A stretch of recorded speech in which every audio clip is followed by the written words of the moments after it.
Bago pa man sumilip ang araw, gising na si Boyet. Sa bawat tunog ng lumang alarmang tila galiting gumigising sa mundo. Agad siyang bumabangon mula sa manipis na kutsyon na nakalatag sa sahig ng inuupahang kwarto. Walang almusal, walang kape. Isang lagok ng tubig ang puhunan niya sa panibagong araw. Isinasabit niya ang kupas na apron at tahimik na naglalakad patungo sa panaderyang ilang kanto lamang ang layo. Pagdating niya roon, sinalubong siya ng init ng hurno at amoy ng harina. Sa iba, mabango iyon. Pero sa kanya, paalala iyon ng gutom. Siya ang unang dumarating at huling umaalis. Siya ang nagmamasa, humuhulma at nagbabantay ng tinapay hanggang sa maging perpekto ang pagkakaluto. Ngunit sa kabila ng lahat ng iyon, ni isang peraso ng tinapay ay hindi niya maaaring galawin. Ang panaderya ay pagmamay-ari ni Donato Beltran, isang lalaking kilala sa lugar hindi dahil sa bait, kung hindi dahil sa tigas ng puso. Mahigpit ang kanyang mga mata, matalas ang dila, at walang puwang sa kanya ang awa. Madalas niyang sigawan si Boyet sa harap ng iba pang mga trabahador. Kung may konting pagkakamali man, para bang kasalanang hindi mapapatawad. "Hindi ka binabayaran para kumain, ha?" Minsan niyang sigaw, habang hawak ni Boyet ang isang tinapay na bahagyang nasunog. Kahit hindi na yun may ibebenta, ipinagbabawal pa rin sa kanya na kainin niyon. Para kay Donato, ang tinapay ay ari-arian, at si Boyet ay isa lamang kasangkapan. May mga araw na late na akong pakainin si Boyet. May mga araw ring tuluyang nakakalimutan. Kapag nagtatanong siya, ang sagot lang ay irap o mura. Kaya't natutunan na lamang niyang lunukin ang gutom kasabay ng pag-ikot ng kanyang mga kamay sa masa. Habang ang tinapay ay unti-unting umaalsa, ang sikmura naman niya ay kumakalam. Sa bawat pagtingin niya sa mga tray ng bagong lutong tinapay, hindi niya maiwasang magtanong sa sarili. Paano ko nagagawang gumawa ng pagkain para sa iba, pero hindi ko magawang pakainin ng sarili ko? Ngunit hindi niya binibigkas ang tanong na yon. Sa halip, mas pinipili niyang manahimik, magtrabaho, at umasa. Sa likod ng pagod at pangapi, may munting apoy na patuloy na nagliliyab sa puso ni Boyet. Isang pangarap na balang araw, ang tinapay na ginagawa niya ay hindi na bawal para sa kanya. Isang araw na ang gutom ay hindi na magiging bahagi ng kanyang trabaho, kung hindi alaala na lamang ng isang buhay na kanyang nalampasan. Ngunit ngayon, sa ilalim ng init ng hurno at bigat ng gutom, patuloy na nagmamasa si Boyet. Hindi lang ng harina, kung hindi ng pag-asang balang araw ay aalsa rin ang kanyang kapalaran. Lumipas ang mga araw na parang magkakambal. Pare-pareho ang simula, pare-pareho ang wakas. Madaling araw pa lang ay gising na si Boyet at gabi na kung siya ay makauwi. Ang katawan niya ay sanay na sa pagod, ngunit ang sikmura niya ay hindi kailanman nasanay sa gutom. May mga umagang nanginginig ang kanyang mga kamay habang nagmamasa. Hindi dahil sa lamig, kung hindi dahil sa kawalan ng laman ng kanyang tiyan. Kapag dumarating ang oras ng tanghalian, abala pa rin si Boyet sa pag-aayos ng mga tray. Nakikita niya ang ibang trabahador na kumakain sa sulok. May kanin, may ulam, minsan may tinapay pa. Hindi siya naiinggit, sadyang nasasaktan lang talaga siya. Hindi dahil sa wala siya, kung hindi dahil parang hindi siya kasama sa pagiging tao roon. Para bang hindi siya karapat-dapat na kumain. Minsan, sinusubukan niyang magtanong ng mahinahon. Sir, pwede po bang? Hindi pa man siya natatapos, ay tinamaan na siya ng malamig na tingin ni Donato. Marami ka pang gagawin. Kumain ka na lang mamaya kung may matira. Ngunit madalas ay wala talagang natitira o kung meron man ay bawal pa rin. May mga gabing uuwi na lamang si Boyet na hilo. Napapaupo muna sa gilid ng kalsada bago maglakad pa uwi. Tinitignan niya ang kanyang mga kamay. Magaspang, may bitak, amoy harina. Ang mga kamay na iyon ang dahilan kung bakit busog ang maraming pamilya sa umaga. Pero siya ay natutulog ng gutom. Ngunit sa kabila ng lahat, hindi tuluyang nawawala ang pag-asa sa puso ni Boyet. Kapag tahimik na ang gabi, nakahiga siya sa kanyang kwarto. Ipinipikit ang mga mata at hinahayaan ang isip na gumala. Pinapangarap niya ang isang simpleng buhay. Isang umagang gigising siyang hindi nagmamadali. Kakain ng mainit na tinapay na siya mismo ang gumawa at iinom ng kape nang walang takot na may sisigaw sa kanya. Pinapangarap rin niya ang isang maliit na panaderya. Hindi enggrande, hindi marangya, kahit isang hurno lang, isang mesa, at may amoy ng tinapay na hindi kailangang ipagkait. Sa panaginip niya, may mga empleyado siyang ngumingiti. May oras kumain, at tinatrato bilang kapwa, hindi bilang kasangkapan. Ngunit tuwing umaga, pumabalik siya sa realidad. Sa sigaw ni Donato, sa init ng hurno, sa kumakalam na sikmura. Isang araw, habang nagwawali siya ng sahig, matapos ang mahabang trabaho, napaupo si Boyet sa gilid ng panaderya. Biglang sumakit ang kanyang ulo at nanlamig ang paningin. Doon niya unang naramdaman ng takot, hindi takot sa kanyang amo, kung hindi takot na baka hindi nakayanin ng kanyang katawan ang patuloy na gutom. Hindi pwedeng ganito palagi, bulong niya sa sarili. Madalas kasing huli na ang kanyang pagkain. Ang tingin sa kanya ng kanyang boss ay isa lamang alipin. Aliping parang walang buhay. Kinabukasan, dumating ang sweldo. Maliit lamang ito. Halos sapat lang sa pambayad ng upa at pamasahe. Ngunit habang hawak niya ang gusot na pera, may isang ideyang pumasok sa kanyang isip. Isang munting hakbang para mabuhay. At marahil, unang hakbang papalabas sa gutom na matagal nang nakakadena sa kanyang buhay. Mahigpit na hawak ni Boyet ang kanyang sweldo habang naglalakad pa uwi. Bawat hakbang ay may kasamang pag-iisip. Paano niya pagkakasyahin ang perang iyon? Bayad sa upa, pamasahe, at kaunting sabon at bigas. Wala nang matitira. Ganoon palagi ang sitwasyon. Ngunit sa gabing iyon, may kakaibang tibok ang kanyang dibdib. Hindi kaba, kung hindi tapang. Huminto siya sa isang maliit na tindahan ng sangkap sa palengke. Tinitigan niya ang mga supot ng harina, asukal, lebadura, at mantikilya. Matagal siyang nag-isip. Para kay Boyet, ang mga iyon ay hindi luho. Yon ay pag-asa. Sa huli, pumili siya ng kaunti lamang.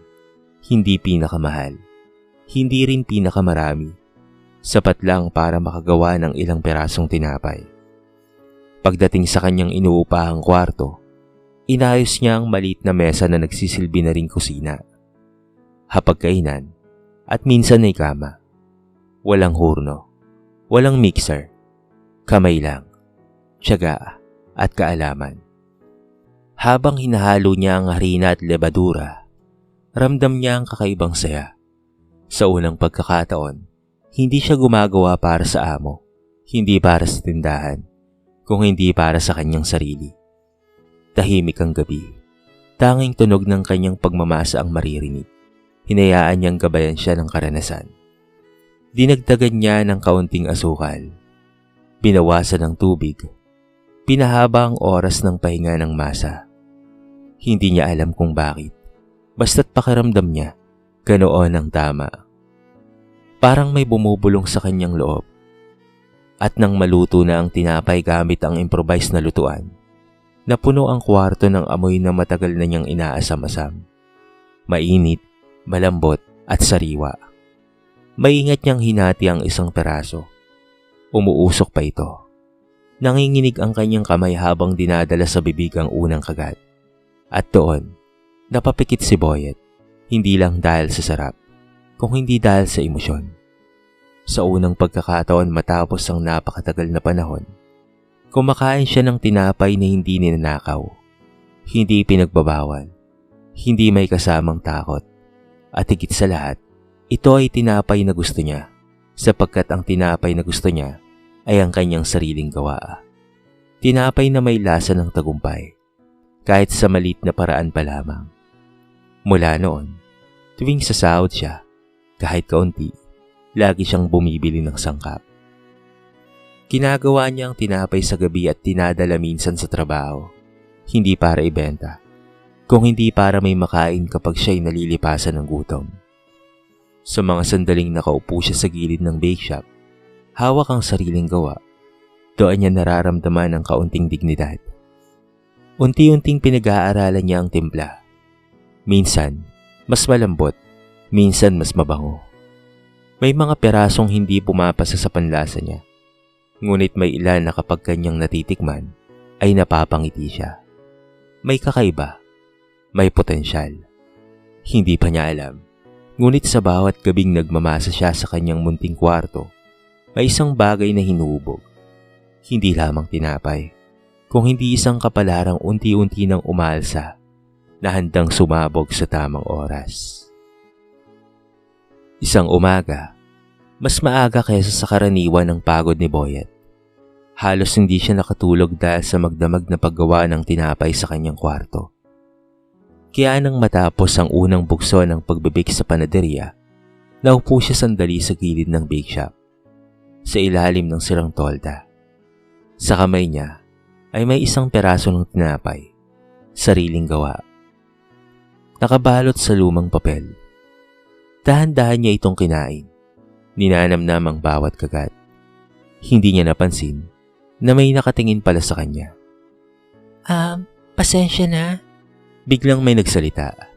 Yun po bang tinapay na kinakain nyo ay ibinibenta nyo rito? Nagulat si Boyet at agad na itinago ang tinapay.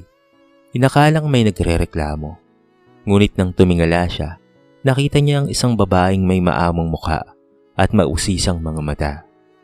Maayos ang bihis, halatang sanay sa panlasa ng masasarap na pagkain. Ang pangalan nito ay Alma Rosal, isa sa mga suki ng panaderya.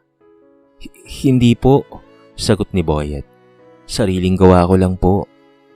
Napakunot ang noo ni Alma. Sariling gawa mo? Ibig mong sabihin ikaw ang gumagawa niyan? Tumango si Boyet, bahagyang naiiya. Inaasahan niyang pagtawanan siya o pagsabihan. Ngunit sa halip, ngumiti si Alma. Pwede ko pang tikman? Nag-alinlangan si Boyet. Isang peraso lang ang natitira sa kanya. Ngunit may kung anong nagtulak sa kanya na pumayag. Maingat niyang pinutol ang kalahati at iniabot. Isang kagat pa lamang ay nagbago na ang ekspresyon ni Alma. Napapikit siya sandali, saka muling tumingin kay Boyet. Iba ang lasa, sabi niya. Hindi ito katulad ng tinapay sa loob. Ay, nag-eksperimento lang po ako, sagot ni Boyet, halos pabulong. Hindi ito isang eksperimento, kit ni Alma. May karakter, may lambot, at may tamang tamis. Para itong tinapay na ginawa hindi lang ng kamay, kung hindi ng puso. May ilang customer na nakarinig at biglang napalapit. Nakiusap rin silang matikman. Wala nang nagawa si Boyet kung hindi hatiin ng natitirang tinapay. Isa-isa silang ngumiti. May ilan pang napatanong kung bakit hindi yon kasama sa display. Mula sa malayo, napansin ni Donato ang kumpol ng tao. Lumapit siya. May inis sa muka. Nang malaman na hindi yon paninda ng panaderya, agad niyang pinagsabihan si Boyet. Ngunit bago pa siya tuluyang makapagsalita, humarap si Alma sa kanya. Sayang ang ganyang talento, malamig niyang sabi. Hindi lahat ng tinapay ay may kwento. Tahimik si Donato at sa unang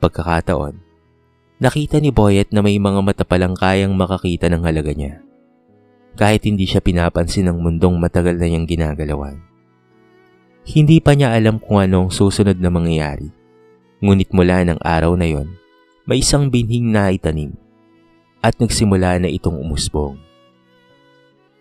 Mula ng araw na may makatikim ng kanyang tinapay, tila may nagbago sa loob ni Boyet.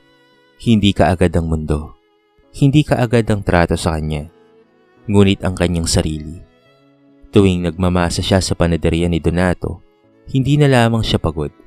May kasama ng tanong sa bawat ikot ng kanyang kamay. Ito ba talaga ang lugar na nararapat sa akin? Hindi nagtagal, lalong naging mainit ang pakikitungo ng amo sa kanya. Parang nararamdaman ni Donato ang pag-usbong ng kumpiyansa ni Boyet.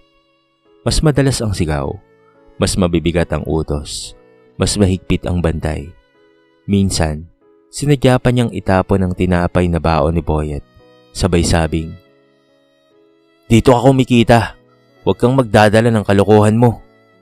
Hindi umimik si Boyet. Ngunit sa gabing iyon, habang nag-iimpake ng kaunting gamit sa kanyang kwarto, malinaw na ang kanyang pasya. Hindi na siya maaaring manatili. Ang gutom ay kaya pang tiisin.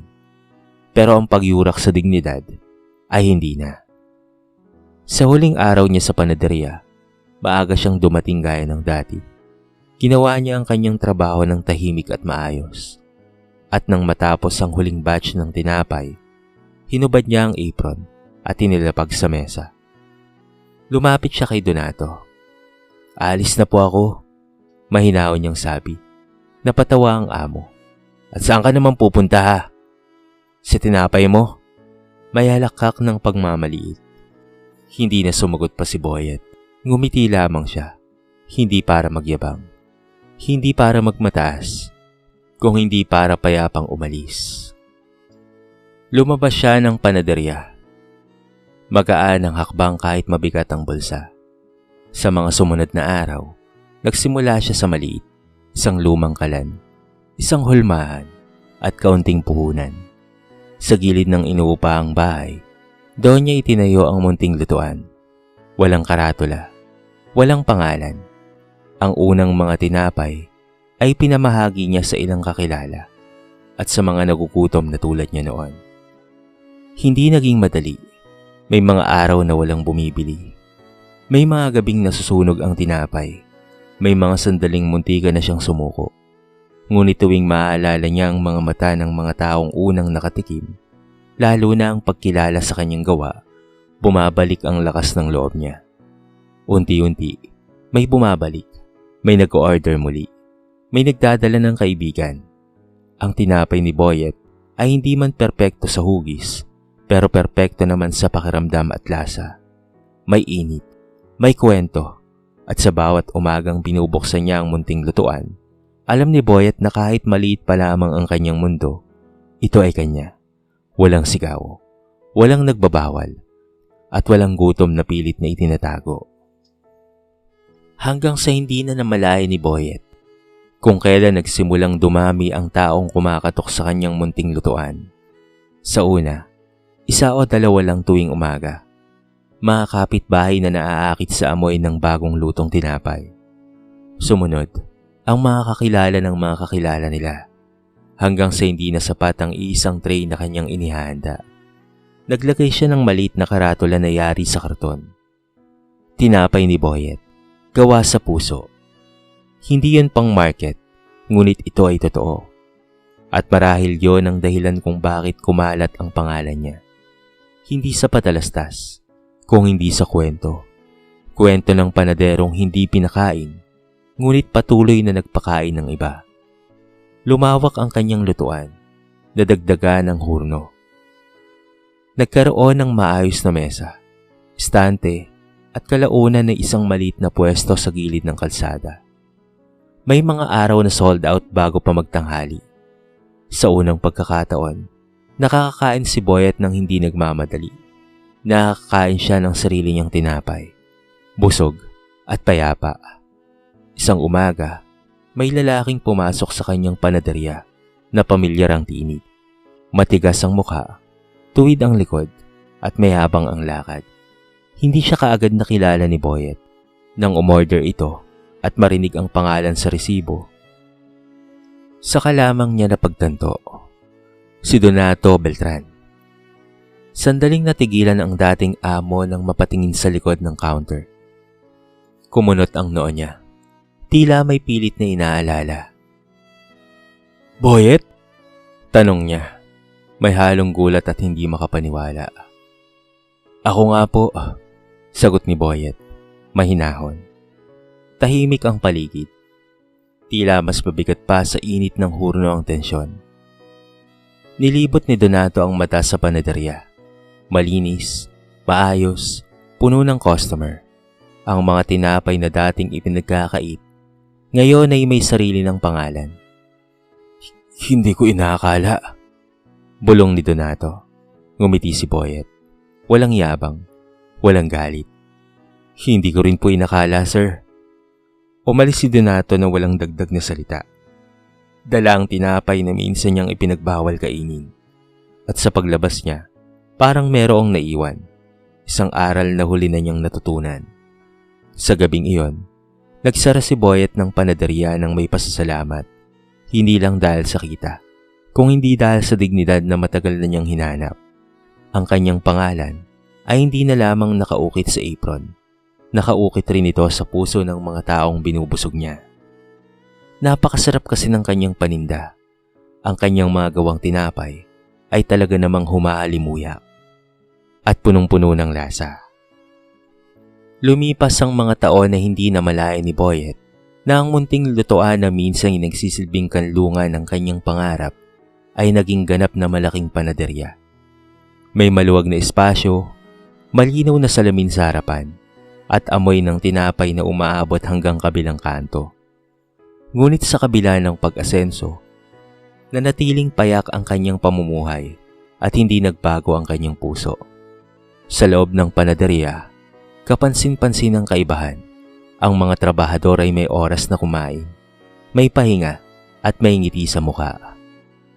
Si Boyet mismo ang madalas na mag-abot ng tinapay sa kanila. Minsan ay may kasamang mainit na kape.